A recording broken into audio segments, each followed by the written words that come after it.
నీ పక్కన అటు ఇటు లంబు జంబుల్లా కూర్చున్న కొల్లు రవీంద్ర నా తండ్రి గురించి నా గురించి అబద్ధంగా తప్పుడు ప్రచారం తప్పుడు స్టేట్మెంట్ ఇస్తే నా తండ్రిలో జీవితంలో ఉన్నటువంటి నా కుటుంబంలో నా తండ్రికి 2 భార్యలు 2 పెళ్ళి దమ్ముగా చెప్పగలిగా. నీ చెప్పగలరా? మీ జీవితంలో ఉన్నటువంటి కష్టాలు బాధలు ఏమైనా చెప్పగలరా? నిజాయితీగా మాట్లాడటా కూడా దిల్లు కావాలి. అది నాకుంది.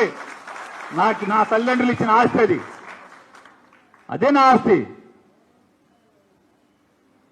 తప్పుడు మాటలు, ఎదవ మాటలు, నోటికి వచ్చింది మాటలు.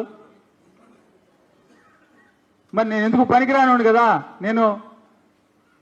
మరి అన్నప్పుడు నేను మా నాన్న చాలా మంచోడు కదా, మా నాన్న చాలా గొప్పోడు కదా, మరి సలహాలకు మా నాన్న దగ్గరికి వెళ్ళొచ్చుగా, నా దగ్గరికి ఎందుకు వచ్చావు?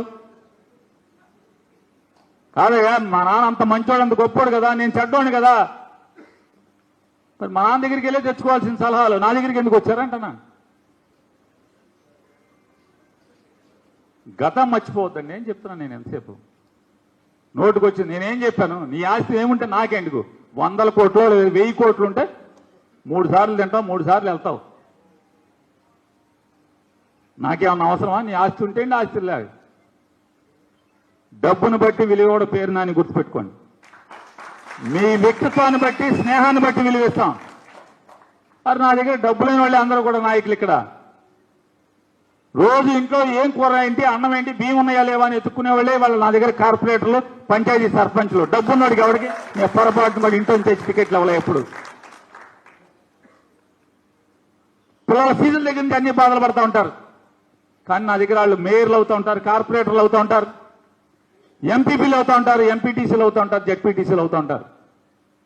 నేను ఎప్పుడు చెప్పేది ఒకటే, ఇవాళ కాదు గత 25 ఏళ్ళుగా నా వాళ్ళందరికీ చెప్తాను, డబ్బుతో మనుషుల్ని కొనలేం, ప్రేమతో మాత్రమే, వాడి కష్టంలో అండగా ఉండటంలో మాత్రమే మనుషుల్ని కొనగలం తప్పితే ఆత్మీయతతో మాత్రమే మనుషుల్ని కొనగలం.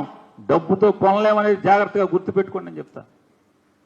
డబ్బుతో కొనేటైతే పెతోడు డబ్బోడు తప్పుడు మార్గంలో తెచ్చిన డబ్బుతో పెతోడు కొని ఎంపీలు అవుతారు, పీఎంలు అవుతారు, మీ ఎమ్మెల్యేలు అవుతారు. నేను పార్లమెంట్కి పోటీ చేస్తున్నా అని చెప్పి తప్పుడు మాటలు మాట్లాడు, నీచంగా మాట్లాడు. నేను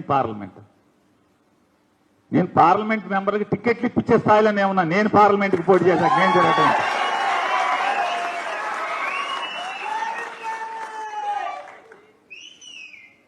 జగన్మోహన్ రెడ్డి గారు 2024లో నాని తప్పదాన్ని నువ్వు నుంచోమంటే కూడా నేను నుంచోనన్నా. ప్రకటిస్తాను నాని అన్నారు. సార్ మీరు ప్రకటిస్తే పేరు మార్చుకోవాల్సిందే చెప్తే నేను నుంచోనన్నా. నేను నుంచోనన్నాకే ఆయన 2 ఆలోచన చేశాడు పార్లమెంట్కి.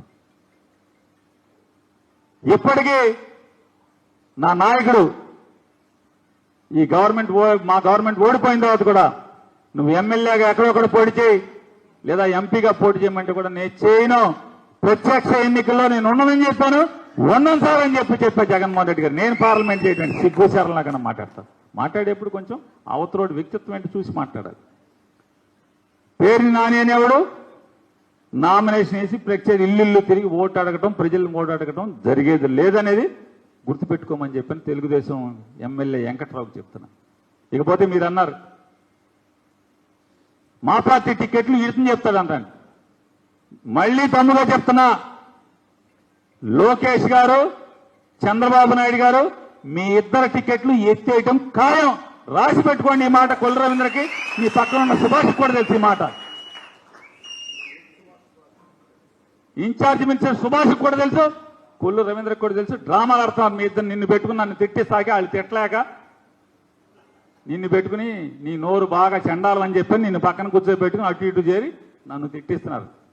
నువ్వు తిడటం వల్ల, నువ్వు తప్పుడు మాటలు మాట్లాడటం వల్ల వెంకట్రావు గారు నా రోమం కూడా ఊడేది లేదు. ఇవాళ నాకు కార్యకర్తల బంధం ఉంది, కార్యకర్తల అందరినీ కృష్ణా జిల్లాలో మొత్తం మీద. మరి నా నాయకుడు స్థానం, మా గుండెల్లో చోటు ఉంది, నాకేం కావాలి?